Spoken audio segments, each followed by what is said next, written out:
Καλημέρα και από μένα. Με λένε Παλιουδάκη Ιωάννα και είμαι από τα Χανιά. Εγώ το 2011 γνώρισα κατά τύχη έναν μοναχικό ηλικιωμένο στο νοσοκομείο Χανίων την περίοδο λίγο πριν πεθάνει και ξαφνικά πρώτη φορά είδα πώς είναι ένας άνθρωπος να πεθαίνει μόνος του. Αυτό λοιπόν μου χτύπησε πολύ βαθιά μέσα μου και σκέφτηκα ότι θέλω να κάνω κάτι για την μοναξιά της τρίτης ηλικίας. Έτσι λοιπόν, με αφορμή το σεμινάριο αυτό, αποφάσισα να φτιάξω μια ομάδα την οποία τη λέω «Μεγάλη έχεις ταλέντο» και να μπω στα Χανιά, στα μέλη των ΚΑΠΗ των Χανίων και στο γυροκομείο.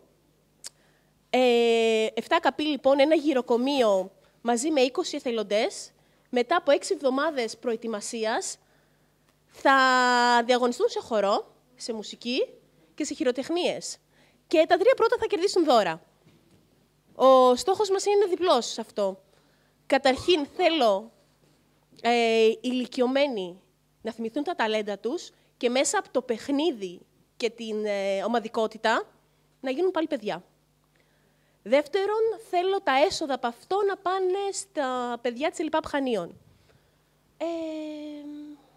Αυτό. Σας καλώ λοιπόν όλους να βοηθήσετε με τα ταλέντα και την υπηρεσία, συνεισφορά ό,τι έχει ο καθένας, να γίνει αυτή η γιορτή στα Χανιά και να γίνει και θεσμός αυτή η γιορτή. Ευχαριστώ.